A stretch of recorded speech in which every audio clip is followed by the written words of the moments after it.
AP మరియు తెలంగాణలో #1 coaching centre Harish the best academy.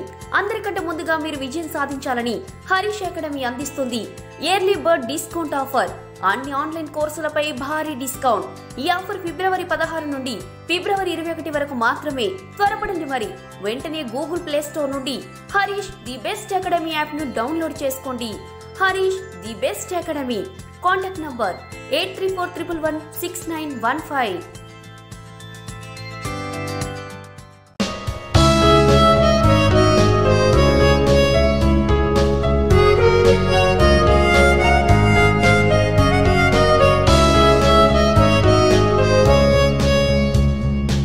Hi friends, welcome to Harish academy.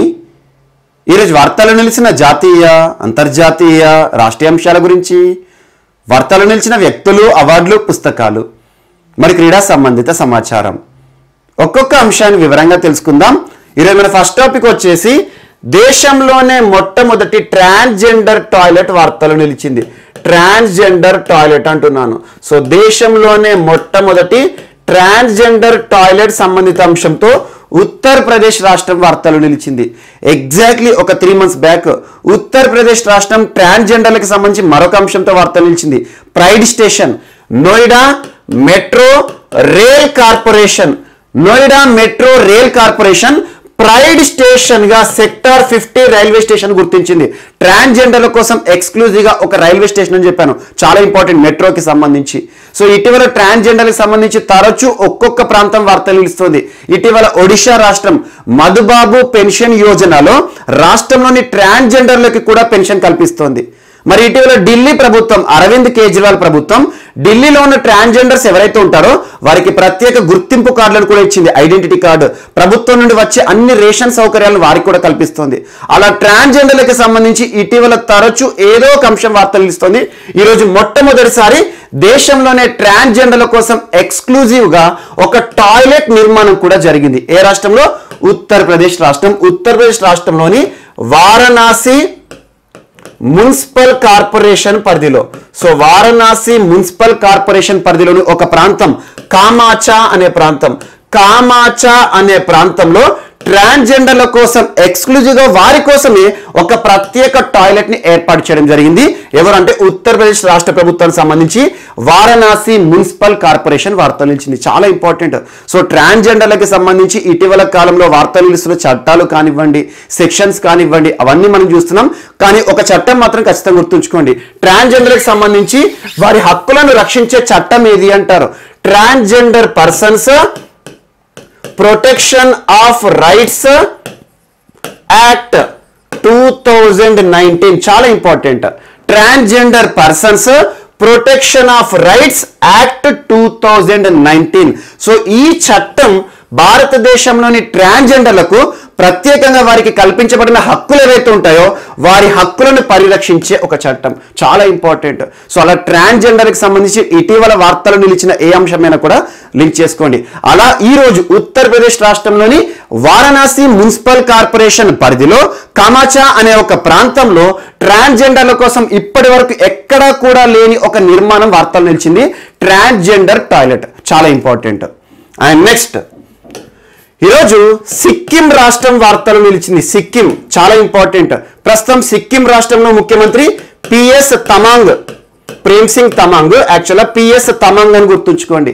PS Tamang గారు ప్రారంభించిన ఒక ప్రత్యేక పథకం వార్తలు నిలిచింది. అదేంటంటే free gift milk to students,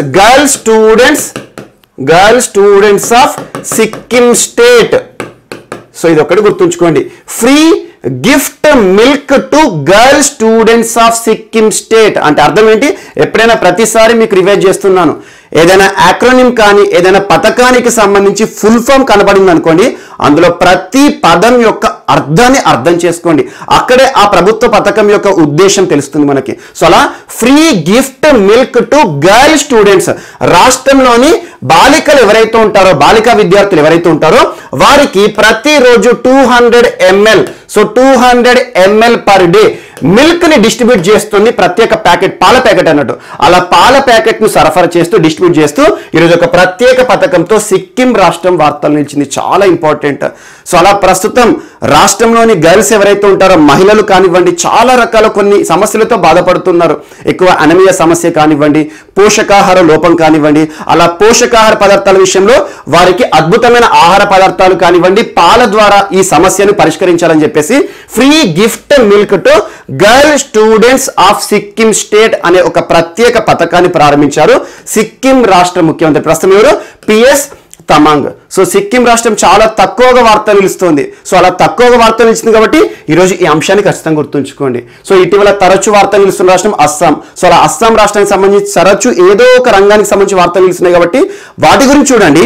regular గా కాకుండా ఎప్పుడో ఒకసారి రేర్ టాపిక్స్ తో వార్తలు నిలిచే రాష్ట్రాలు ఏవైతే ఉంటాయో వాటిపైన కూడా ప్రత్యేక శ్రద్ధ చూపండి. ఎందుకంటే చాలా రేర్ అంటున్నాను, తక్కువ అంశాలు ఉంటాయి కాబట్టి జస్ట్ ఒకసారి ఫోకస్ చేయండి. సో అలా సిక్కిం రాష్ట్ర ముఖ్యమంత్రి పిఎస్ తమాంగ్ గారు రాష్ట్రంలో ఉన్న బాలికలు ఎవరైతే ఉంటారో వారందరికీ కూడా పోషకాహార లోప సమస్యలతో ఇబ్బంది పడుతున్న వారు ఎవరైతే ఉంటారో వారికి ఆ సమస్యను పరిష్కరించాలని చెప్పేసి పాలను సరఫరా చేస్తున్నారు. పాలను ప్యాకెట్ల రూపంలో ప్రతిరోజు 200 ml. So 200 ml per day to each girl in the state.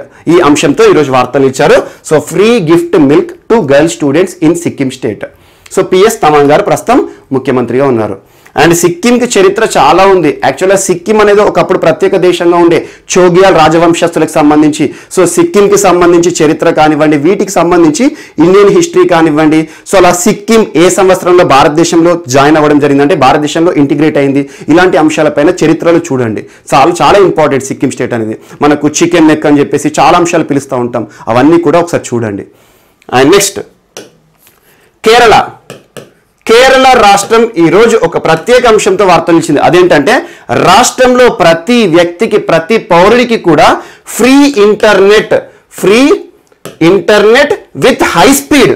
So high స్పీడ్తో కూడిన ఇంటర్నెట్ సౌకర్యాన్ని కల్పించాలని చెప్పేసి కేరళ రాష్ట్రం ఒక ప్రత్యేకమైన అంశంతో రావడం జరిగింది. ఆ ప్రత్యేకమైన అంశం ఏంటంటే Kerala fibre optic network, Kerala state fibre optic network. So ఎప్పుడైనా గుర్తుంచుకోండి, ఆప్టిక్ అనే పదం మీకు ఎక్కడ కనిపించినా కూడా that is the term related to technology లేదా ఇంటర్నెట్. సో ఆప్టికల్ ఫైబర్ అంటాము. ఇటీవల కాలంలో మనం అండమాన్ నికోబార్ ప్రాంతానికి ఆప్టికల్ ఫైబర్ నెట్వర్క్ ని ఏర్పాటు చేసింది భారత ప్రభుత్వం అని, లేదంటే ఇటీవల లక్షద్వీపులకు కూడా సబ్మెరైన్ ఆప్టికల్ ఫైబర్ సంబంధిత అంశంతో ఒక అంశాన్ని మనం చర్చించుకున్నాం. సో అలా ఆప్టికల్ ఫైబర్, ఆప్టిక్ అనే పదం మనకు కనబడితే అది ఇంటర్నెట్ రిలేటెడ్ అని గుర్తుంచుకోండి. ఆప్టికల్ ఫైబర్ మీరు ఫిజిక్స్ లో నేర్చుకుని ఉంటారు. అందులో ఒక ప్రిన్సిపల్ ఉంటుంది, టోటల్ ఇంటర్నల్ రిఫ్లెక్షన్. చాలా ఇంపార్టెంట్. సో అలా ఏదైనా అంశం వార్త నిలిస్తే దానికి సంబంధించి ఫిజిక్స్ కానివ్వండి, కెమిస్ట్రీ కానివ్వండి, వీటిని కూడా ఒకసారి రివైజ్ చేయండి. సో అలా ఆప్టిక్ అంటే ఇంటర్నెట్ సంబంధించి రాష్ట్రంలో ఎవరైతే ఇంటర్నెట్ సౌకర్యాలకు నోచుకోలేకపోతున్నారో వారందరికీ కూడా ప్రభుత్వం ప్రత్యేకంగా ఇంటర్నెట్ సౌకర్యాలను, హై స్పీడ్ ఇంటర్నెట్ సౌకర్యాలను కల్పించే ఉద్దేశంతో ఒక ప్రత్యేక పథకాన్ని ప్రారంభించింది, ప్రత్యేక ప్రాజెక్ట్ ని ప్రారంభించింది. ఇందులో భాగంగా రాష్ట్ర ప్రభుత్వానికి బెల్ సంస్థ చేయూతనివ్వబోతుంది, Bharat electricals limited. So BEL సంస్థ మరియు కేరళ రాష్ట్ర ప్రభుత్వం సంయుక్తంగా కేరళ ఫైబర్ ఆప్టిక్ నెట్వర్క్ అనే అంశంతో ఈరోజు వార్తలు ఇచ్చింది. ప్రస్తుతం మనం చూస్తున్నాం టోటల్ డిజిటల్ ఇండియాలో భాగంగా ప్రతి ఒక్కటి కూడా ఆన్లైన్ విధానం రావడం జరిగింది. ఆన్లైన్ విధానం అంటే ఏంటి? సో ఈరోజు విద్యా వ్యవస్థ నుండి పరిపాలన కానివ్వండి, టోటల్ అడ్మినిస్ట్రేషన్ కూడా ఈ ఆఫీస్ వచ్చేసింది. సో అధికారులు కూడా ఇంట్లో నుండే వారికి సంబంధించిన అంశాలు ఏవైతే ఉంటాయో, వారు నిర్వర్తించాల్సిన బాధ్యతలు ఏవైతే ఉంటాయో వాటన్నిటి కూడా నిర్వర్తిస్తున్నారు. సో టోటల్ కూడా మనం ఉన్న ప్రాంతం నుండే మనకు సంబంధించిన విధులు నిర్వర్తించే ఒక అంశం అనేది ప్రతిసారి చూస్తున్నాం. సో అలా కేరళ రాష్ట్రానికి సంబంధించి ప్రస్తుతం డిజిటల్ ఇండియాలో భాగంగా కేరళ రాష్ట్ర ప్రభుత్వానికి సంబంధించి ప్రతి ఒక్క అంశాన్ని కూడా ప్రజలకు చేరవేయాలి, ప్రతి ఒక్క పౌర సరఫరాని కూడా ప్రజలకు చేరవేయాలి ఇంటి వద్దకు అని చెప్పేసి ఫ్రీ ఇంటర్నెట్ సౌకర్యాన్ని కల్పించాలనే ఉద్దేశంతో ఇంటర్నెట్ సౌకర్యాలు ఇవ్వాలంటే ఏం చేయాలి? సో రాష్ట్ర వ్యాప్తంగా కూడా ప్రత్యేకంగా ఆప్టికల్ ఫైబర్ నెట్వర్క్ ని ఏర్పాటు చేయాలి, అంటే లైన్ అన్నట్టు. సో అలా ముఖ్యంగా మనకి భూగర్భ ప్రాంతంలో నుండి ప్రత్యేక లైన్స్ వేస్తారు. అలా ఆప్టికల్ ఫైబర్ ఏదైతే ఉంటుందో దాన్ని ప్రత్యేకంగా వేయడం జరుగుతుంది రాష్ట్ర వ్యాప్తంగా. దీని ద్వారా సో పేదలు ఎవరైతే ఉంటారో రాష్ట్రంలో దాదాపు 20 లక్షల మందికి కూడా బెనిఫిట్ కాబోతున్నారు. సో అలా ఎవరైతే ఉంటారో ప్రస్తుతం ఇంటర్నెట్ సౌకర్యాలు పొందలేని వారు ఎవరైతే ఉంటారో వారికి అందరికీ కూడా దీని ద్వారా ప్రత్యేకంగా ఇంటర్నెట్ సౌకర్యాలు కల్పించడం జరుగుతుంది. ఇలాంటి అంశాలు ఇటీవల చూడండి, ఆన్లైన్ ఎడ్యుకేషన్ ని దృష్టిలో ఉంచుకొని తమిళనాడు రాష్ట్ర ప్రభుత్వం, తమిళనాడు ప్రస్తుతం ఎవరు ముఖ్యమంత్రి?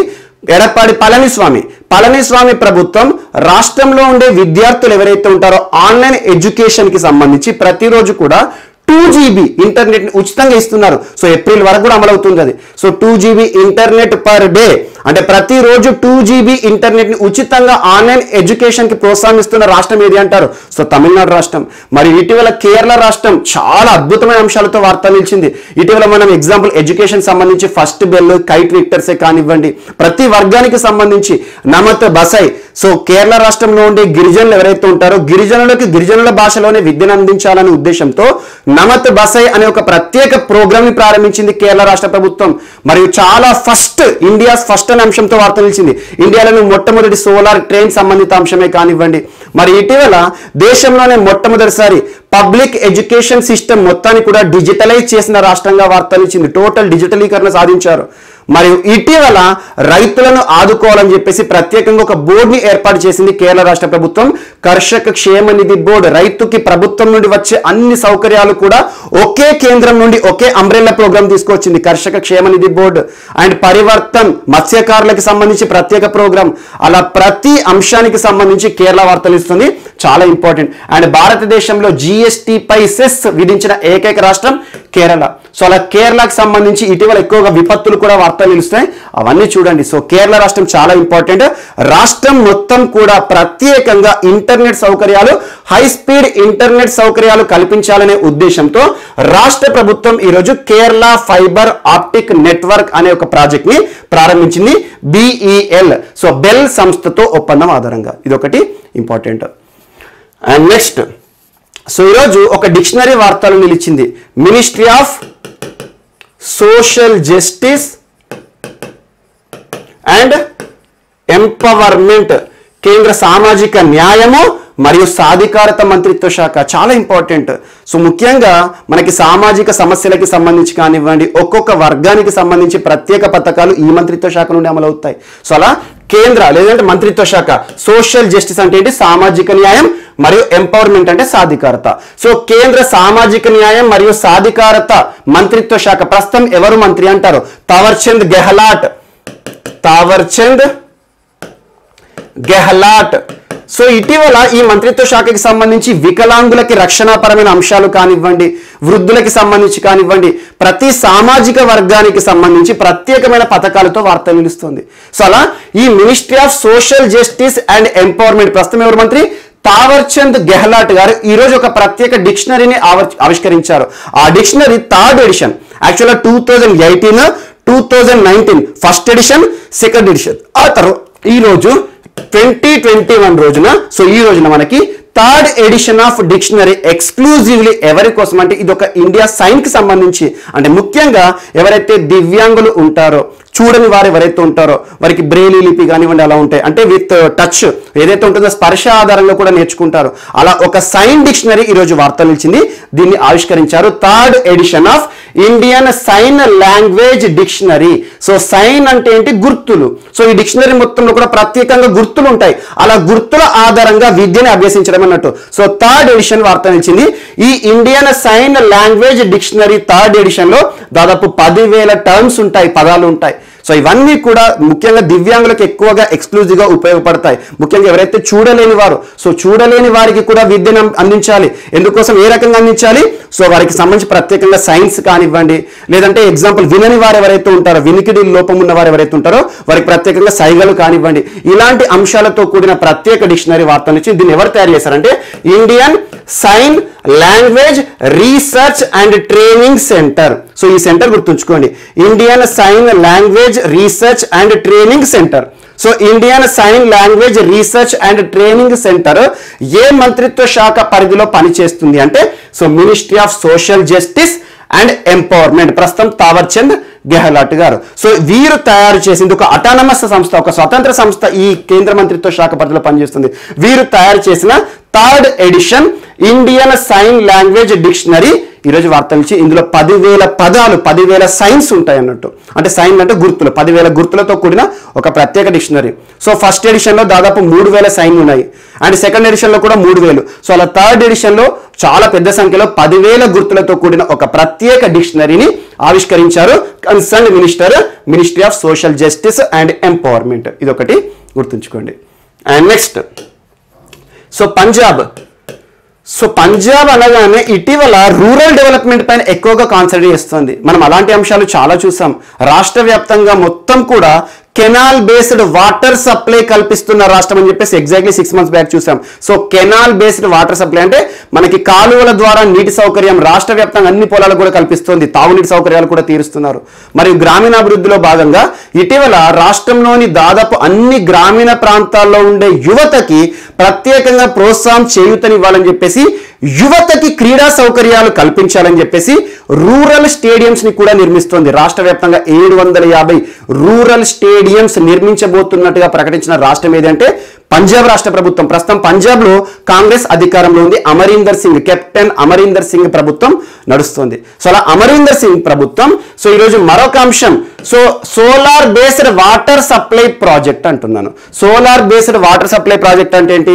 సో రాష్ట్రంలో ఉండే పంట పొలాలు ఏవైతే ఉంటాయో ఆ పొలాలకి కావాల్సిన పంపు సెట్లు ఉంటాయి కదా. సో ఆ పంపు సెట్లకి ప్రభుత్వం ఏం చేస్తుంది? ఎగ్జాంపుల్ విద్యుత్ సౌకర్యాలు కల్పిస్తారు. కొన్ని రాష్ట్రాల్లో సబ్సిడీ ఇస్తారు విద్యుత్ సంబంధించి, కొన్ని రాష్ట్రాల్లో ఉచిత విద్యుత్ ఇస్తారు. సో అలా విద్యుత్ ఏదైతే ఉంటుందో మనకు కన్వెన్షనల్ విద్యుత్ ఇప్పటివరకు అని చూస్తున్నాం. అండ్ ఇటీవల కాలంలో మనం ఒక అంశాన్ని చర్చించుకున్నాం. మొట్టమొదటిసారి డైరెక్ట్ బెనిఫిట్ ట్రాన్స్ఫర్ కింద విద్యుత్ కి సంబంధించి రాయితీని బెనిఫిషియరీ అకౌంట్ లో జమ చేస్తున్న రాష్ట్రం ఏదంటే మధ్యప్రదేశ్. ఎగ్జాక్ట్లీ ఒక 1 month బ్యాక్ మనం చూసాం. సో అలా రైతులకి సంబంధించి వ్యవసాయ రంగానికి సంబంధించి ఏ నూతన అంశం వార్తలించినా కూడా ఒకేసారి అప్డేట్ చేసుకోండి. ఎర్లియర్ టాపిక్స్ దీనికి సంబంధించి ఏవైతే చర్చించుకున్నామో వాటన్నిటిని కూడా ఒకసారి రివైజ్ చేసుకోండి. సో మరొకసారి ఎగ్జామ్ టైంలో డైరెక్ట్ మనం ఎగ్జామ్ రాసే స్థాయిలో ఉండాలి. సో అలా పంజాబ్ రాష్ట్ర ప్రభుత్వం జలంధర్ జిల్లాలో ఒక ప్రత్యేకంగా దేశంలోనే మొట్టమొదటిసారి solar based water supply project ని ప్రారంభించింది. Solar based water supply project అంటే ఏంటంటే ప్రతి పంట భూమి ఏదైతే ఉంటుందో, కమతం ల్యాండ్ హోల్డింగ్ అంటాం కదా ఎకానమీలో. సో అలా ప్రతి పంట భూమికి సంబంధించి పంపు సెట్ ఉంటుంది కదా. ఆ పంపు సెట్ కి ఎంతైతే విద్యుత్ అవసరం ఉంటుందో ఈ విద్యుత్ ని ఏ రకంగా పొందాలి? అక్కడ ప్రత్యేకంగా సోలార్ ప్యానెల్లను ఏర్పాటు చేస్తుంది అన్నట్టు. అంటే అక్కడే విద్యుత్ జనరేషన్ జరుగుతుంది. సో అలా రాష్ట్రంలో పైలట్ ప్రాజెక్ట్ కింద దాదాపు 67 లక్షల రూపాయలు ఖర్చు చేసింది ఇందుకోసం. సో అలా జలంధర్ డిస్టిక్ లోని కొన్ని ప్రాంతాల్లో మాత్రమే ఇది అమల్లోకి వచ్చింది. సో అలా అంటే పైలట్ ప్రాజెక్ట్ ఒకవేళ సక్సెస్ అయింది అనుకోండి. పైలట్ ప్రాజెక్ట్ అంటే ఏం లేదు, ఒక ప్రాంతాన్ని ప్రాతిపదికగా తీసుకుంటారు. ఆ ప్రాంతంలో ఇది అద్భుతంగా ఫలితాన్ని ఇచ్చింది అనుకోండి, దేశం మొత్తం కూడా అమలు చేస్తారు అన్నట్టు. సో అలా పంజాబ్ రాష్ట్రంలోని జలంధర్ డిస్టిక్ లో కొన్ని ప్రాంతాలు, కొన్ని మండలాలు, ఒక 2 నుండి 3 మండలాలను సెలెక్ట్ చేసుకొని అక్కడ ఈ పంపు సెట్లు ఏవైతే ఉంటాయో 2 లేదా 3 పంపు సెట్లకు ఒక సోలార్ ప్లేట్ కానివ్వండి, అలా ఆ పంపు సెట్కి కావాల్సిన విద్యుత్ ఏదైతే ఉంటుందో ఆ విద్యుత్ పొందే సామర్థ్యం కలిగిన సోలార్ ప్లేట్లను బిగించడం జరుగుతుంది. సో అలా దేశంలోనే మొట్టమొదటిసారి వ్యవసాయ భూముల కోసం solar based water supply project ని ఏ రాష్ట్ర ప్రభుత్వం ప్రారంభించింది, ఎక్కడ ప్రారంభించింది అంటారు? జలంధర్ డిస్టిక్ లో ప్రారంభించింది పంజాబ్ రాష్ట్ర ప్రభుత్వం. ఇది ఒకటి కూడా గుర్తుంచుకోండి. అండ్ నెక్స్ట్, సో ఇటీవల పంజాబ్ రాష్ట్రానికి సంబంధించి స్మార్ట్ కనెక్ట్ స్కీమ్ అని చెప్పేసి ఈ ఆన్లైన్ ఎడ్యుకేషన్ టైంలో విద్యను అభ్యసించే విద్యార్థినులు ఎవరైతే ఉంటారో, బాలికలు ఎవరైతే ఉంటారో, ఈ గ్యాడ్జెట్స్ లేకపోవడం అంటే ట్యాబ్ కానివ్వండి, మొబైల్ ఫోన్ కానివ్వండి, ల్యాప్టాప్, కంప్యూటర్ లేని వారు ఎవరైతే ఉంటారో వారందరికీ కూడా ఉచితంగా దాదాపు 50,000 గ్యాడ్జెట్లను డిస్ట్రిబ్యూట్ చేశారు స్మార్ట్ కనెక్ట్ స్కీమ్ అని చెప్పేసి. అండ్ రూరల్ స్టేడియంసే కానివ్వండి, ఇటీవల వ్యవసాయానికి సంబంధించి కేంద్ర ప్రభుత్వం తీసుకొచ్చిన చట్టాలు ఏవైతే ఉంటాయో వాటిని వ్యతిరేకిస్తున్న రైతుల్లో ఎక్కువగా అగ్రభాగం పంజాబ్ రాష్ట్రానికి సంబంధించిన వారే ఉన్నారు. సో అలా పంజాబ్ రాష్ట్రానికి సంబంధించి వ్యవసాయానికి సంబంధించి ఒక అంశం వార్తలు ఇచ్చింది. దేశంలోనే మొట్టమొదటిసారి solar based water supply project ఎక్కడ అంటే జలంధర్.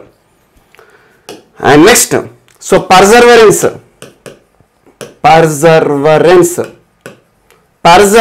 ఎగ్జాక్ట్లీ జూలై మాసంలో మనం చర్చించుకున్నాం. సో జూలై మాసంలో 3 దేశాలకి సంబంధించి మార్స్ ప్రయోగాల్లో భాగంగా కొన్ని ప్రయోగాలు చేశాయి. ఎగ్జాంపుల్ ఇటీవల మనం UAE, so United Arab Emirates వారు గల్ఫ్ దేశాల్లోనే చాలా విషయాల్లో మొట్టమొదటి దేశంగా ఇటీవల వార్త తెలుస్తుంది. గల్ఫ్ దేశాల్లోనే మొట్టమొదటిది యుఏఈ. ఇటీవల ఒక nuclear plant, Barakah nuclear plant అని చెప్పాను. మరియు యుఏఈ వారు జూలై మాసంలో ప్రయోగించిన Hope mission. So Hope mission అని చెప్పాను, హోప్ చాలా ఇంపార్టెంట్. సో హోప్ మిషన్ దేనికి సంబంధించింది, ఏ దేశానికి సంబంధించి అంటే యుఏఈకి సంబంధించింది. ఇటీవలే మార్స్ పైన చేరుకోవడం జరిగింది. మార్స్ ఆర్బిట్ ఏదైతే ఉంటుందో ఆ ఆర్బిట్ లోకి చేరుకోవడం జరిగింది. ఆ అంశాన్ని మనం లాస్ట్ వీక్ చర్చించుకున్నాం. సో జూలై మాసంలోనే చైనాకి సంబంధించి తియాన్వెన్ 1 ప్రయోగం. సో దీని గురించి చర్చించుకున్న మార్స్ ప్రయోగమే. అదే జూలై మాసంలో అమెరికాకి సంబంధించి నాసా వారు, అమెరికా అంతరిక్ష పరిశోధన సంస్థ నాసా వారు ప్రయోగించిన ఒక ప్రత్యేకమైన మిషన్ పర్సర్వరెన్స్. సో పర్సర్వరెన్స్ ఏ దేశానికి సంబంధించింది అంటే అమెరికాకి సంబంధించి.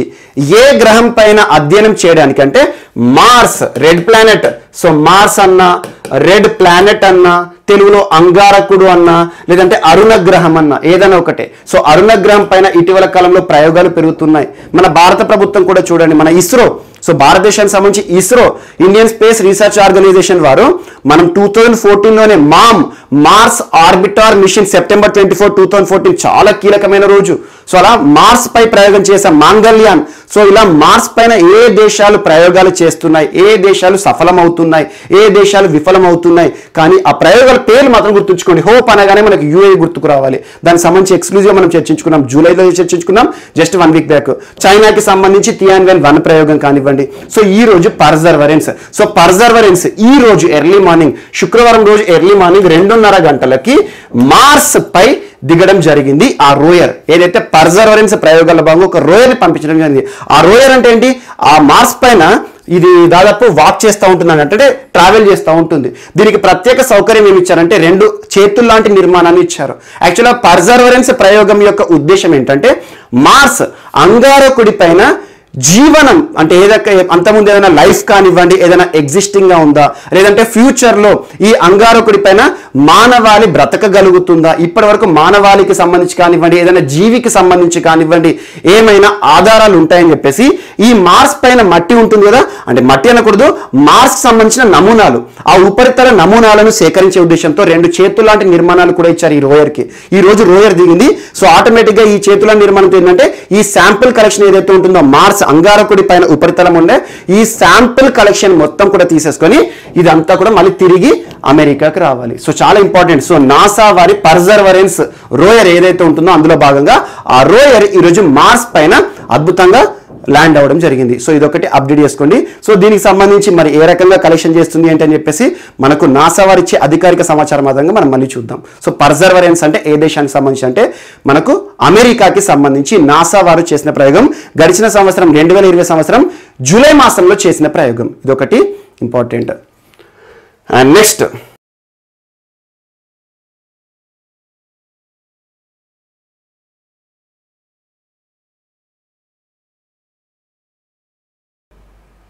సో ఈరోజు మన నెక్స్ట్ టాపిక్ వచ్చేసి దేశంలోనే పొడవైన వంతెన నిర్మాణ పనులను ప్రారంభించారు భారత ప్రధాని నరేంద్ర మోదీ గారు. పొడవైన వంతెన అంటున్నాను, longest bridge in India.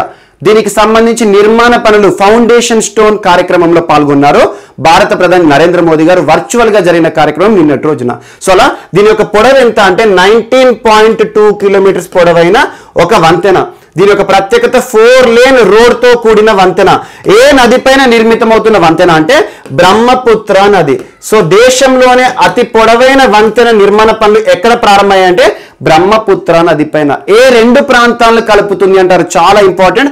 Brahmaputra అనగానే మనకు గుర్తుకు రావాల్సిన రాష్ట్రం అస్సాం. సో అస్సాం రాష్ట్రంలోని దుబ్రి ప్రాంతాన్ని మేఘాలయ రాష్ట్రంలోని ఫుల్బారీ ప్రాంతాన్ని, మేఘాలయ రాష్ట్రంలోని ఫుల్బారీ. సో అస్సాం రాష్ట్రంలోని దుబ్రి, మేఘాలయ రాష్ట్రంలోని ఫుల్బారీ ప్రాంతాలను కలిపే ఒక 19.2 కిలోమీటర్ల పొడవైన 4 లేన్ రహదారి పనులను ప్రారంభించారు భారత ప్రధాని నరేంద్ర మోదీ గారు. ఇది భారతదేశంలోనే అతి పొడవైన వంతెనగా ఈరోజు ప్రత్యేకతతో వార్తలు నిలిచింది. చాలా ఇంపార్టెంట్, గుర్తుంచుకోండి. అండ్ బ్రహ్మపుత్ర అనగానే మనకు ఒక ఐలాండ్ కూడా గుర్తుకు రావాలి. సో ప్రపంచంలోనే అతిపెద్ద రివరైన్ ఐలాండ్, నదీ ఆధారిత ద్వీపం ఏంటి? మాజులీ ఐలాండ్.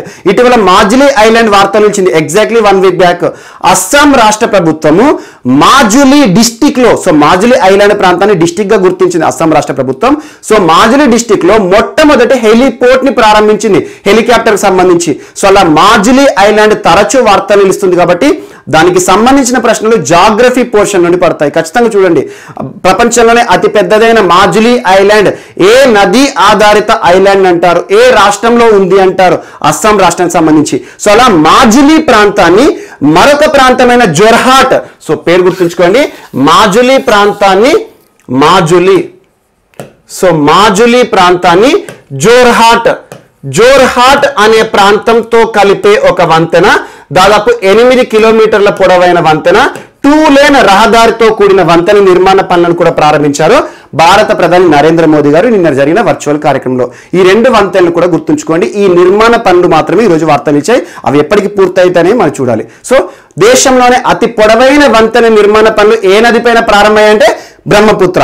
ఆ 2 ప్రాంతాలు, ఒకటి అస్సాం రాష్ట్రంలోని ధుబ్రీ మరియు ఫుల్బారీ ప్రాంతం ఏ రాష్ట్రానికి సంబంధించి మేఘాలయ రాష్ట్రం. సో ఈ 2 ప్రాంతాలు కలిపే అతి పొడవైన వంతెన. ఆ పొడవెంత 19.2 కిలోమీటర్స్, 4 లేన్ రహదారి. సో పెద్దదన్నట్టు, విడత ఎక్కువగా ఉంటుంది. ఇదేమో 2 లేన్ రహదారి. దీంతో పాటు ఇంకొక ముఖ్య అంశం ఏంటంటే మహాబాహు బ్రహ్మపుత్ర, దీనికి సంబంధించి నిన్న ప్రధానమంత్రి ప్రారంభించడం జరిగింది. ఇది ఏంటంటే ఒక రోపాక్స్ సర్వీసెస్. రోపాక్స్ అంటే ఏంటంటే పెద్ద పెద్ద షిప్స్ ఉంటాయి. సో అలా రోపాక్స్ సర్వీసెస్ ని కూడా ప్రారంభించడం జరిగింది. కానీ ఇది మాత్రం గుర్తుంచుకోండి, అతి పొడవైన వంతెన నిర్మాణ పనులు మాత్రం మన ఎగ్జామినేషన్ ఓరియంటేషన్ లో ఇంపార్టెంట్. అండ్ నెక్స్ట్, ప్రధానమంత్రి గారు వర్చువల్ గా మరొక సదస్సులో కూడా పాల్గొన్నారు. ఆ సదస్సు సమ్మిట్ దేనికి సంబంధించిందంటే నాస్కామ్. సో నాస్కామ్ యాక్రోనిమ్ ఏంటి? National association for software and services companies. So national association for software and services companies. So NASSCOM ఆధ్వర్యంలో ప్రారంభమైన ఒక సదస్సు ఏ రాష్ట్ర ప్రభుత్వం ప్రోత్సాహంతో అంటే మహారాష్ట్ర అండ్ నాస్కామ్ సంయుక్తంగా నిర్వహిస్తున్న ఒక వర్చువల్ సదస్సులో భారత ప్రధాని ప్రసంగించడం జరిగింది. 17th, 18th, 19th ఈ రోజుతో ఈ సదస్సు ముగుస్తుంది. సో నాస్కామ్ మహారాష్ట్ర ప్రభుత్వం సంయుక్తంగా నిర్వహించిన నాస్కామ్ సదస్సు యొక్క థీమ్ ఏంటి 2021 సంబంధించి అంటారు? అదొక్కటి గుర్తుంచుకోండి, shaping the future for a better normal. So మొత్తం భవిష్యత్తుని కూడా నార్మల్ సిచ్యువేషన్ తీసుకురావాలి అనే ఇతివృత్తం మాత్రంగా నాస్కామ్ ఆధ్వర్యంలో ఒక సదస్సులో భారత ప్రధాని నరేంద్ర మోదీ గారు ప్రసంగించారు. సో నరేంద్ర మోదీకి సంబంధించి ఇదొక అంశాన్ని కూడా యాడ్ చేసుకోండి, సరిపోతుంది. సో నాస్కామ్ అండ్ మహారాష్ట్ర ప్రభుత్వం సంయుక్తంగా నిర్వహించిన వర్చువల్ సమావేశంలో ప్రధాని గారు ప్రసంగించారు కాబట్టి ఇంపార్టెంట్. సో నాస్కామ్ యాక్రోనిమ్ గుర్తుంచుకోండి, ఇది ఒకటి ఇంపార్టెంట్. అండ్ నెక్స్ట్, సో ఈరోజు ఒక ఎలక్ట్రిక్ బైక్ వార్తలు నిలిచింది. ఆ బైక్ పేరు పైమో బైక్. సో పైమో బైక్ ని ఎవరు తయారు చేశారంటే పై బీమ్ ఎలక్ట్రికల్స్ అనే ఒక స్టార్టప్ సంస్థ. స్టార్టప్ అంటే ఏంటి? ఇటీవల తరచు మనం వింటున్న పదమే. స్టార్టప్ అంటే అంకుర పరిశ్రమలు అన్నట్టు. సో అలా స్టార్టప్ అంటే ఇన్నోవేటివ్ ఐడియాస్ తోటి పరిశ్రమలు ఏర్పడుతున్నాయి కదా, వాటిని స్టార్టప్స్ అంటాం. సో పై బీమ్ ఎలక్ట్రికల్స్ స్టార్టప్ సంస్థ తయారు చేసిన పైమో బైక్ వార్తలు నిలిచింది. ఈ పై బీమ్ ఎలక్ట్రికల్ సంస్థ IIT Madras, Indian institute of technology Madras వారి ఇంక్యుబేటెడ్ సంస్థ, అంటే వారి ఆధ్వర్యంలో టెక్నాలజీ పొందుతున్న ఒక స్టార్టప్ సంస్థ పై బీమ్ ఎలక్ట్రికల్స్ వారు తయారు చేసిన పైమో బైక్. దీని యొక్క ప్రత్యేకత ఏంటంటే దాదాపు 30,000 రూపీస్ ఖర్చుతో దీన్ని తయారు చేశారు. అంటే మార్కెట్లో దాదాపు ఒక 30-35,000 రూపీస్కి మనకు అందుబాటులోకి వస్తుంది అన్నట్టు. Just with in span of 2 years లోనే 10,000 పైమో బైక్లను మార్కెట్లోకి తీసుకురావాలని చెప్పేసి టార్గెట్ గా పెట్టుకున్నారు పై బీమ్ ఎలక్ట్రికల్స్ లిమిటెడ్ వారు. సో ఇది ఒక స్టార్టప్ సంస్థ. అండ్ దీని యొక్క కెపాసిటీ ఏంటంటే మన స్మార్ట్ ఫోన్ ఉంటుంది కదా, ఆ స్మార్ట్ ఫోన్ కి 100% ఛార్జింగ్ ఏదైతే అవుతుందో, ఎంత సమయం తీసుకుంటుందో అంతకంటే తక్కువ సమయంలోనే దీని యొక్క ఛార్జింగ్ అయిపోతుంది. సో ఒకసారి ఫుల్ ఛార్జింగ్ అయితే 50 కిలోమీటర్స్ దూరం కూడా మనం వెళ్ళవచ్చు. దీని ద్వారా మనం ఇంధనంపై పెట్టే ఖర్చు ఏదైతే ఉంటుందో, ఇటీవల చూడండి రాజస్థాన్ లో పెట్రోల్ ఖర్చు 100 రూపాయలు దాటింది. సో విపరీతమైన వ్యాట్ కలెక్ట్ చేస్తున్నారు. సో చమురు ధరలు ఆకాశాన్ని అందుతున్నాయి. ఇలాంటి పరిస్థితుల్లో ఆకాశాన్ని అంటే పర్లేదు, కొనే స్థాయి ఉంది చాలా మందికి, కానీ వాటి ద్వారా వచ్చే కాలుష్య ఉద్గారాలు ఏవైతే ఉంటాయో మనకు వాతావరణ మార్పుకి కారణమవుతున్నాయి గ్రీన్ హౌస్ గ్యాసెస్ విషయంలో. సో అలా ఈ ఇంధన వనరులు ఏవైతే ఉంటాయో కన్వెన్షనల్ గా ఉండేవి వాటి అన్నింటిని కూడా తగ్గించాలి. సో అలా మనం అన్ని కూడా ప్రకృతి నుండి దొరికే సోలార్ సంబంధిత అంశాలు కానివ్వండి, ఎలక్ట్రిక్ వెహికల్ కానివ్వండి, సో రెన్యూవబుల్ ఎనర్జీ పైన ఆధారపడుతున్నాం. అందులో భాగంగా ఇటీవల కాలంలో ఎలక్ట్రిక్ వెహికల్ పాలసీలను కూడా ప్రకటిస్తున్నాయి కొన్ని ప్రభుత్వాలు, మరి కొన్ని కేంద్ర పాలిత ప్రాంతాల ప్రభుత్వాలు కూడా. ఢిల్లీకి సంబంధించి ఎలక్ట్రిక్ వెహికల్ సంబంధించి ఇటీవల మనం చూసాం, స్విచ్ ఢిల్లీ క్యాంపెయిన్ చాలా ఇంపార్టెంట్. తెలంగాణ రాష్ట్ర ప్రభుత్వం కూడా ఎలక్ట్రిక్ వెహికల్ పాలసీని తీసుకొచ్చింది. సో ఇందులో భాగంగా ఎలక్ట్రిక్ వెహికల్స్ ఎవరైతే కొనుగోలు చేస్తారో వారికి ప్రత్యేక రాయితీని కూడా ఇస్తారు. రోడ్ ట్యాక్స్ కానివ్వండి, ఇలాంటివి మనకు రిజిస్ట్రేషన్ డ్యూటీ కానివ్వండి, వీటన్నిటి విషయంలో మినహాయింపులు ఇస్తున్నారు. చాలా ఇంపార్టెంట్. సో అలా ఎలక్ట్రిక్ వెహికల్ కి ప్రోత్సాహం ఇవ్వాలి అనే ఉద్దేశంతో పైమో అనే బైక్ ని ఇటీవల ఏ సంస్థ తయారు చేసింది? ఏ స్టార్ట్అప్ సంస్థ అంటే పైబీమ్ ఎలక్ట్రికల్ సంస్థ. ఇది ఒక స్టార్ట్అప్ సంస్థ. ఏ టెక్నాలజీ సంస్థకి సంబంధించి ఇంక్యుబేటర్ సంస్థ ఇది? ఐఐటి మద్రాస్ ఇంక్యుబేటర్ సంస్థ అయిన ఒక స్టార్ట్అప్ సంస్థ పైబీమ్ ఎలక్ట్రికల్ సంబంధించి పైమో అనే ఒక బైక్ 2 వీలర్ వార్తలు నిలిచింది. సో సింపుల్ గా ఈజీ టు క్యారీ అన్నట్టుగా ఉంటుంది. నెక్స్ట్, సో ఇండియాకి సంబంధించి ఎగ్జిమ్ బ్యాంక్ రుణం మరొకసారి వార్తలు నిలిచింది. ఇటీవల EXIM export and import bank of India ప్రస్తుతం బాంబే వేదికగా పనిచేస్తుంది హెడ్ క్వార్టర్ గా. ఎగ్జిమ్ రుణాల కింద ఇటీవల లైన్ ఆఫ్ క్రెడిట్ తరచూ వార్తలు నిలుస్తుంది. ఎక్కువగా లైన్ ఆఫ్ క్రెడిట్ కింద మాల్దీవ్స్ కి మనం రుణాలు ఇస్తున్నాం. లాస్ట్ వీక్ మనం చర్చించుకున్నాం మాల్దీవ్స్ కి EXIM bank line of credit అని చెప్పేసి. ఈ రోజు EXIM bank line of credit కింద $15 మిలియన్ ఆర్థిక సాయాన్ని లైన్ ఆఫ్ క్రెడిట్ కింద సియర్రా లియోన్ దేశానికి, so republic of Sierra Leone ఎక్కడ ఉంటుంది? ఆఫ్రికా ఖండంలో ఉండే ఒక దేశం, చాలా పేద దేశం. సో అలా సియర్రా లియోన్ దేశానికి $15 మిలియన్ ని అభివృద్ధి కార్యక్రమాల కోసం భారత ప్రభుత్వం తరపున EXIM bank line of credit కింద ఆర్థిక సాయం చేసింది. అంటే దీన్ని మన ఇండియన్ కరెన్సీలో ఇస్తే 109 కోట్ల రూపాయలు అనుకోవచ్చు. సో $15 మిలియన్ ని లైన్ ఆఫ్ క్రెడిట్ అంటే ఇదొక రుణమే, తిరిగి చెల్లించాలి, కానీ వడ్డీ రేట్ తక్కువగా ఉంటుంది. భారతదేశం నుండి ఇంపోర్ట్స్ ఎక్కువగా ఉండాలన్నట్టు. అక్కడ నిర్మాణ పనుల కోసం మన భారతదేశం నుండే ఇంపోర్ట్స్ ఎక్కువగా ఉండాలి, ఆ దేశం చేసుకోవాలి. సో అలా సియర్రా లియోన్ దేశానికి $15 మిలియన్ ఆర్థిక సాయం చేస్తూ ఎగ్జిమ్ బ్యాంక్ వార్తలు నిలిచింది. సో రెండు దేశాలకు సంబంధించి ఒక సంబంధం ఈ రోజు వార్తలు నిలిచింది. ఇది ఒకటి కూడా యాడ్ చేసుకోండి. లాస్ట్ వీక్ మనకు మాల్దీవ్స్ కి లైన్ ఆఫ్ క్రెడిట్ చూసాం. ఈ రోజు సియర్రా లియోన్ ఆఫ్రికా ఖండంలో ఉండే ఒక చిన్న దేశం, ఒక పేద దేశము. సియర్రా లియోన్ దేశానికి $15 మిలియన్ ఏదైతే ఉంటుందో కరోనా పరిస్థితుల కాలంలో దెబ్బతిన్న ఆర్థిక వ్యవస్థను గాడిన పెట్టడానికి ఆ ప్రభుత్వం ఇటీవల భారతదేశాన్ని అడిగింది. అందులో భాగంగా ప్రత్యేక రుణాలు లైన్ ఆఫ్ క్రెడిట్ కింద మంజూరు చేసింది EXIM bank. And next, so YS Jaganmohan Reddy గారు Scotch chief minister of the year 2021 గా ఈరోజు వార్తలు ఇచ్చారు. భారతదేశంలో ప్రాజెక్టులకి సంబంధించి కానివ్వండి, నిర్మాణ పనుల విషయంలో కానివ్వండి, ఎక్కువగా శంకుస్థాపన చేయడం అండ్ వాటిని నిర్మించడం, మరియు ప్రస్తుతం COVID-19 పరిస్థితుల కాలంలో రాష్ట్ర ప్రభుత్వం చేసిన కృషి సేవలు కానివ్వండి. సో చూడండి, ఒకనొక పరిస్థితిలో మనం చర్చించుకున్నాం, ఆంధ్రప్రదేశ్ ప్రభుత్వం పనితీరు అద్భుతమైంది. ముఖ్యంగా విపత్తు పరిస్థితుల కాలంలో, ఎక్కడ కరోనా విజృంభిస్తున్న సమయంలో గణనీయ స్థాయిలో COVID-19 టెస్టులు చేసింది. కొన్ని లక్షల టెస్టులను చేశారు. అలా దేశంలోనే టాప్ 3లో ఆంధ్రప్రదేశ్ కూడా ఒకనొక సిచ్యువేషన్ వార్తలు ఇచ్చింది. విపరీతంగా టెస్టులు చేయడం యొక్క ఉద్దేశం ఏంటి? టెస్టుల ద్వారా మనకు ఎవరైతే ఉన్నారో కరోనా పేషెంట్స్ మనం ఐడెంటిఫై చేస్తాం. ఐడెంటిఫై చేసిన వారిని ఐసోలేట్ చేయడం ద్వారా వీరి నుండి వ్యాధి వ్యాప్తి చెందకుండా మనం కాపాడగలుగుతాం. అలా టెస్టులే చేయకపోతే కేసులే కనబడవు మనకు. అలా కరోనా విషయంలో ప్రభుత్వం చేసిన పనితీరు కానివ్వండి, ప్రస్తుతం రాష్ట్రంలో నిర్మాణ పనులు, ప్రాజెక్టులు కానివ్వండి, ఇలాంటి విషయంలో అద్భుత పనితీరు ప్రదర్శిస్తున్న ఆంధ్రప్రదేశ్ రాష్ట్ర ముఖ్యమంత్రి వైఎస్ జగన్మోహన్ రెడ్డి గారు scotch CM of the year గా ఈరోజు వార్తలు ఇచ్చారు. దీనికి సంబంధించి స్కాచ్ గ్రూప్ అధినేత సమీర్ కొచ్చార్ గారి చేతుల మీదుగా ఈ సర్టిఫికేట్ ని కూడా పొందడం జరిగింది. ఇది నిన్నటికి సంబంధించిన అంశం. సో ఇదొకటి. So scotch CM of the year గా వార్తలు నిలిచిన ముఖ్యమంత్రి ఎవరంటే వైఎస్ జగన్మోహన్ రెడ్డి గారు. అద్భుతమైన పనితీరు కరోనా విపత్కర పరిస్థితుల కాలంలో, అట్ ద సేమ్ టైం రాష్ట్రంలో నిర్మాణ పనులు, అభివృద్ధి కార్యక్రమాల విషయంలో ముందుండి నడిపిస్తున్నారు. కాబట్టి తను ఈ సంవత్సరానికి అద్భుతమైన పనితీరుకు అత్యుత్తమ సీఎంగా, scotch chief minister of the year గా వార్తలు నిలిచారు. అండ్ నెక్స్ట్, ఈరోజు బసంత్ కుమార్ మహాపాత్ర, బీకే మహాపాత్ర అని గుర్తుంచుకోండి. సో బసంత్ కుమార్ మహాపాత్ర మాజీ ఆర్మీ రక్షణ రంగానికి సంబంధించిన ఒక మేజర్. So retired major. యాక్చువల్గా ఇతని ట్యాంక్ మ్యాన్ అంటారు.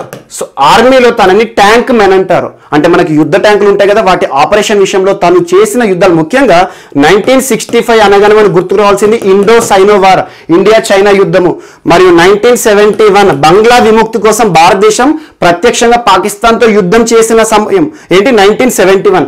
ఈ యుద్ధంలో అద్భుతమైన సేవలు, అద్భుతమైన ప్రతిభ కనబర్చిన ఒక అధికారి రక్షణ రంగానికి సంబంధించి బసంత్ కుమార్ మహాపాత్ర ఒడిషా రాష్ట్రానికి సంబంధించి రిటైర్డ్ మేజర్ ఈరోజు తుది శ్వాస విడిచి వార్తలు నిలిచారు. అతి విశిష్ట సేవా పురస్కారం కూడా ఇచ్చింది భారత ప్రభుత్వం. అతి విశిష్ట సేవా పురస్కారం అంటే ఏంటంటే రక్షణ రంగంలో విశేష కృషి చేసిన వారు, అలా 2 యుద్ధాల్లో కూడా సైన్యాన్ని ముందుండి నడిపించిన tank man of India, tank man అని పేరుతో ఉన్న ఒక వ్యక్తి. సో తన యొక్క బిరుదు అనుకోవచ్చు, తన యొక్క ముద్దు పేరు అనొచ్చు. ఆర్మీలో రక్షణ రంగంలో తనని ట్యాంక్ మ్యాన్ అంటే అందరికి గుర్తొస్తుంది. సో అలా బసంత్ కుమార్ మహాపాత్ర ఒడిషా రాష్ట్రానికి సంబంధించి కీలకమైన వ్యక్తి ఈరోజు మరణిస్తూ వార్తలు నిలిచారు. Basant Kumar Mahapatra. And next Rashmi Samant. Rashmi Samant. So Rashmi Samant భారతదేశంలో అంటే మొట్టమొదటి భారతీయురాలు. దేనికి సంబంధించి అంటే Oxford students union Oxford students union మొట్టమొదటి అధ్యక్షురాలు భారతీయ మహిళ. సో భారతదేశానికి సంబంధించిన మొట్టమొదటి person Rashmi Sawant, Oxford students union మొట్టమొదటి ప్రెసిడెంట్. సో రష్మి సావంత్ తన యొక్క ప్రెసిడెంట్షిప్ కి ఈరోజు రాజీనామా చేస్తూ వార్తలు ఇచ్చారు. ఎందుకంటే తను ఇటీవల కాలంలో ముగిసిన అధ్యక్ష ఎన్నికలు, స్టూడెంట్స్ యూనియన్ అధ్యక్ష ఎన్నికలు ఏవైతే ఉంటాయో అందులో తను చేసిన రేసిజం అంటే వివక్షపరమైన అంశాలు ఏవైతే ఉంటాయో, ప్రసంగాలు ఏవైతే ఉంటాయో వాటి విషయంలో వివాదం నెలకొంది. సో అలా ఈ రోజు బాధ్యత వహిస్తూ రష్మి సావంత్ ఇటీవల అధ్యక్షురాలుగా ఎన్నికయ్యారు. ఆక్స్ఫర్డ్ స్టూడెంట్స్ యూనియన్ కి రాజీనామా చేస్తూ వార్తలు ఇచ్చారు. సో ఇటీవల వార్తలు ఇచ్చిన రష్మి సావంత్ ఎవరంటే భారతదేశంలోనే మొట్టమొదటి పర్సన్ ఆక్స్ఫర్డ్ స్టూడెంట్స్ యూనియన్, ఒక స్టూడెంట్స్ యూనియన్ కి ప్రెసిడెంట్. సో అలా ఏ రాష్ట్రానికి సంబంధించిన పర్సన్ అంటే కర్ణాటక రాష్ట్రానికి సంబంధించిన పర్సన్, ఉడిపి జిల్లాకి సంబంధించిన పర్సన్ ఈరోజు రాజీనామా చేశారు. స్టూడెంట్స్ యూనియన్ ప్రెసిడెంట్ గా రాజీనామా చేస్తూ వార్తలు నిలిచారు. అండ్ నెక్స్ట్ ఒక ప్రత్యేక పుస్తకం వార్తలు ఇచ్చింది. The great Indian economist. భారతదేశంలో గుర్తింపు పొందిన ఒక ఆర్థికవేత్త, తన పేరు గుర్తుంచుకోండి, అరుణ్ కుమార్ గారు. అరుణ్ కుమార్ తను చాలా ఎకానమీకి సంబంధించిన పుస్తకాలు రాశారు. ఈరోజు మరొక పుస్తకం, ప్రస్తుతం ఎక్కువగా ఎకానమీ పుస్తకాలు కరోనాతో లింక్ వస్తున్నాయి. సో కరోనా సమయం దాదాపు ఆల్మోస్ట్ 10 months లాక్డౌన్ పరిస్థితులు కానివ్వండి, మొత్తం ఆర్థిక వ్యవస్థ మొత్తం స్తంభించిపోయింది. అలా కరోనా పరిస్థితుల కాలంలో దేశం ఎలాంటి పరిస్థితిలో ఉంది, ప్రస్తుతం ఆర్థిక వ్యవస్థ ఎలాంటి సమస్యలను ఎదుర్కొంటోంది, దీన్ని ఏ రకంగా పరిష్కరించాలి అని చెప్పేసి ఆర్థిక రంగంలో చూసిన నష్టాలేంటి, ఏ రకంగా దేశాన్ని మరొకసారి ముందుకు నడిపించాలని చెప్పేసి అన్ని రకాల అంశాలను పొందుపరుస్తూ ఒక పుస్తకాన్ని తీసుకొచ్చారు ప్రముఖ ఆర్థికవేత్త. ఆ పుస్తకం పేరు ఏంటంటే Indian economics greatest crisis. Yes, so Indian economics greatest క్రైసిసే కాదు, ప్రపంచంలోనే గ్రేటెస్ట్ క్రైసిస్ అనొచ్చు. సో ప్రపంచంపై తీవ్ర ప్రభావాన్ని చూపించింది, కొన్ని దేశాలపైన ఎక్కువగాను, కొన్ని దేశాలపైన తక్కువగాను. కానీ కరోనా ప్రభావం నుండి తప్పించుకున్న ఒక్క దేశం కూడా లేదు, కరోనా ప్రభావం పడని ఒక్క ప్రాంతం కూడా లేదు. సో అలా ఇండియాకి సంబంధించి Indian economics greatest crisis, impact of corona virus and the road ahead అంటే ఏంటి, సో భారతదేశంపై కరోనా ఎలాంటి ప్రభావాన్ని చూపించింది, ఏ రకంగా ముందుకు తీసుకెళ్లాలి, పరిష్కార మార్గాలు ఏంటని చెప్పేసి అన్ని అంశాలతో కూడిన ఒక పుస్తకాన్ని మనకు ఇండియన్ గ్రేటెస్ట్ ఎకనామిస్ట్ మనకి అరుణ్ కుమార్ గారు తీసుకురావడం జరిగింది. సో పెంగ్విన్ పబ్లికేషన్స్ వారు దీన్ని ముందుకు తీసుకురావడం జరిగింది. ఇటీవల పెంగ్విన్ పబ్లికేషన్స్ సంబంధించి అన్ని పుస్తకాల వార్తలు నిలుస్తున్నాయి. పెంగ్విన్ పబ్లికేషన్స్ ప్రపంచంలోనే అత్యుత్తమ పబ్లికేషన్స్. సో పెంగ్విన్ పబ్లికేషన్ నుండి ఏ పుస్తకం విడుదలైనా కూడా అది ప్రముఖులకి సంబంధించి కానివ్వండి, ప్రముఖ దేశాలకు సంబంధించి కానివ్వండి పుస్తకాలు ఉంటాయి. అండ్ నెక్స్ట్, సో ఈరోజు ఆర్మీకి సంబంధించి రక్షణ రంగానికి సంబంధించి ఒక పుస్తకం వార్తలు ఇచ్చింది. సో ఇండియన్ ఎయిర్ ఫోర్స్ కి సంబంధించి, సో ఎయిర్ ఫోర్స్ సంబంధించి the epic battle of Longewala, the epic battle of Longewala అనే ఒక పుస్తకం ఎవరు రాశారంటే ఎయిర్ మార్షల్ భరత్ కుమార్ గారు. సో భరత్ కుమార్ అనే ఒక ఎయిర్ మార్షల్ రాసిన పుస్తకం ద ఎపిక్ బ్యాటిల్ ఆఫ్ లాంగేవాలా. ఏ సమయానికి సంబంధించింది అంటే 1971 యుద్ధ సమయం, ముఖ్యంగా పాకిస్తాన్తో భారత్ చేసిన యుద్ధం అని ఇందాక చెప్పాను, బీకే మహాపాత్ర అని చెప్పేసి. సో అలా 1971 మనం ఎమర్జెన్సీని కూడా విధించిన సమయం. ఇందిరాగాంధీ గారు ప్రధానిగా ఉన్నప్పుడు 1971 సమయంలో బహిరంగ మనకు ముఖ్యంగా ఏంటి, బాహ్య కారణాలు, ఎక్స్టర్నల్ రీజన్స్ ఆధారంగా ఆర్టికల్ 352ని ఇంపోజ్ చేశారు. నేషనల్ ఎమర్జెన్సీ అంటారు, జాతీయ అత్యవసర పరిస్థితి. అలాంటి సమయం అప్పుడు లాంగేవాలా ప్రాంతంలో ఎలాంటి ప్రదర్శన మనం చేశాం, ఏ రకంగా యుద్ధాన్ని చేశాం, అలాంటి 1971 యుద్ధ సమయంలో భారత ఎయిర్ రంగం అంటే ఎయిర్వేస్ అంటే ఏంటి, వైమానిక రంగం చేసిన సేవలేంటి, కృషి ఏంటి, అలాంటి అంశాల ఆధారంగా ఈరోజు ఒక ఎయిర్ మార్షల్ రాసిన పుస్తకం వార్తలిచ్చింది. ద ఎపిక్ బ్యాటిల్ ఆఫ్ లాంగేవాలా రాసిన వ్యక్తి ఎవరంటే ఎయిర్ మార్షల్ తను భరత్ కుమార్. పేరు గుర్తుంచుకోండి. ఎవరు విడుదల చేశారు ఈ పుస్తకాన్ని అంటే ప్రస్తుతం ఎయిర్ చీఫ్ ఎవరు, ఇండియన్ ఎయిర్ ఫోర్స్ చీఫ్ ఎవరు, RKS Bhadauria. So RKS Bhadauria గారు ఈరోజు ఈ పుస్తకాన్ని లాంచ్ చేస్తూ వార్తలు ఇచ్చారు. సో 1971 యుద్ధ సమయం ముఖ్యంగా లాంగేవాలా అనే ఒక ప్రాంతంలో వైమానిక రంగం చేసిన ప్రయోగం కానివ్వండి, యుద్ధం కానివ్వండి, ఎలాంటి అంశాలు అయితే ఉంటాయో వాటన్నిటిని కూడా 1971 యుద్ధంలో ఇండియన్ ఎయిర్ ఫోర్స్ పాత్ర ఏంటి అని చెప్పేసి ఒక పుస్తకాన్ని రచించిన వ్యక్తి ఎవరు అంటే మనకి భరత్ కుమార్ గారు. ఆ పుస్తకం పేరు ఏంటి అంటే ద ఎపిక్ బ్యాటిల్ అంటే యుద్ధం అన్నట్టు, బ్యాటిల్ ఆఫ్ లాంగేవాలా. ఆ పుస్తకాన్ని ఎవరు లాంచ్ చేశారంటే ప్రస్తుతం ఇండియన్ ఎయిర్ ఫోర్స్ సంబంధించి కదా, ఆ ఎయిర్ ఫోర్స్ చీఫ్ ఎవరు ప్రస్తుతం భారతదేశంలో ఆర్కేఎస్ భదౌరియా గారు ఈ పుస్తకాన్ని లాంచ్ చేయడం జరిగింది. ఈ పుస్తకాన్ని రూపా పబ్లికేషన్స్ వారు తీసుకురావడం జరిగింది. ఇది ఒకటి ఇంపార్టెంట్. అండ్ నెక్స్ట్ ఈరోజు మరొక పుస్తకం లూయిస్ బ్యాంక్స్ అనే ఒక పుస్తకం. సో లూయిస్ బ్యాంక్స్ అనే వ్యక్తి ఎవరంటే భారతదేశ చరిత్రలో greatest music maestro. Music maestro అంటే మ్యూజిక్ రంగంలో తనకంటూ ప్రత్యేక గుర్తింపు పొందారు, ప్రముఖ తబలా కళాకారుడు కూడా. సో తన జీవిత చరిత్ర ఆధారంగా ఒక పుస్తకాన్ని రచించిన వ్యక్తి ఎవరు అంటే ఆశిష్ ఘటక్. ఆశిష్ ఘటక్. ఆశిష్ ఘటక్ గారు రాసిన పుస్తకం ఎవరి బయోగ్రఫీ, లూయిస్ బ్యాంక్స్. లూయిస్ బ్యాంక్స్ అనేది ఒక వ్యక్తి పేరు. సో ఒక greatest music maestro. So music రంగంలో, సంగీత రంగంలో ప్రత్యేక గుర్తింపు పొందిన బ్యాంక్స్ జీవితం ఆధారంగా తను జీవితంలో ఎలాంటి రికార్డులు సృష్టించాడు, ఎలాంటి వాయిద్యాలు ఇచ్చాడు, అందులో ప్రసిద్ధి పొందాడు. సో తన జీవిత చరిత్ర, తన జీవితం సంబంధించి బాల్యం కానివ్వండి, వివాహ సమయం కానివ్వండి, ఏ రకంగా తన కెరీర్లో తనకంటూ ప్రత్యేక గుర్తింపు పొందారు, ఇలాంటి అన్ని అంశాలను కూడా ఒకరి జీవిత చరిత్ర లూయిస్ బ్యాంక్స్ అనే ఒక వ్యక్తి, మ్యూజిక్ మేస్ట్రో, తబలా మాస్టర్ యొక్క జీవిత చరిత్ర ఆధారంగా ఒక పుస్తకం లూయిస్ బ్యాంక్స్ అనే పుస్తకం రచించిన పర్సన్ ఎవరంటే ఆశిష్ ఘటక్. ఆశిష్ ఘటక్ పేరు గుర్తుంచుకోండి సరిపోతుంది. అన్ని పుస్తకాలు గుర్తుంచుకోవాల్సిన అవసరం లేదు. ఇందాక మనం చెప్పాం కదా ది ఎపిక్ బ్యాటిల్ ఆఫ్ లాంగేవాలా, అది ఇంపార్టెంట్. రక్షణ రంగానికి సంబంధించి ఇటీవల రీసెర్చ్ అండ్ అనాలిసిస్ వింగ్ వారు రూపొందించిన ఒక పుస్తకం కానివ్వండి, సూరజ్ గడే మర్దానహి పుస్తకం కానివ్వండి, సో చరిత్రకి ఇంపార్టెన్స్ ఉండే రోమిల్లా తాపర్ పుస్తకాలు కానివ్వండి, ఇలాంటి వాటిపైన ప్రత్యేక శ్రద్ధ. మరి ఇటీవల కాలంలో మనకు వతాయన్ లైఫ్ టైమ్ అచీవ్మెంట్ పురస్కార గ్రహీత ప్రస్తుతం కేంద్ర విద్యాశాఖ మంత్రి ఎవరు, రమేష్ పోఖ్రియాల్ నిశాంక్ గారు, తను ఆవిష్కరించిన పుస్తకాలు కానివ్వండి, తను రచించిన పుస్తకాలు కానివ్వండి, భారత రాష్ట్రపతి గారు మన ముందుకు తీసుకొచ్చిన పుస్తకాలు కానివ్వండి, వీటిపైన ప్రత్యేక శ్రద్ధ వేయండి. అన్ని పుస్తకాలు చూడాల్సిన అవసరం లేదు, కానీ వార్తలు నిలుస్తున్నాయి కాబట్టి మనం ఇవి గురించి చర్చించుకుంటున్నాం. సో ఇది రూపా పబ్లికేషన్స్ వారి నుండి వచ్చిన పుస్తకం. సో ఇది మనకి రోజు వార్తలు ఇచ్చిన అంశాలు. మిస్లేనియస్ అంశాలు మిగిలిపోతే మాత్రం రేపటి క్లాస్లో మనం యాడ్ చేసుకొని నేర్చుకుందాం. రేపు కలుద్దాం. Thank you.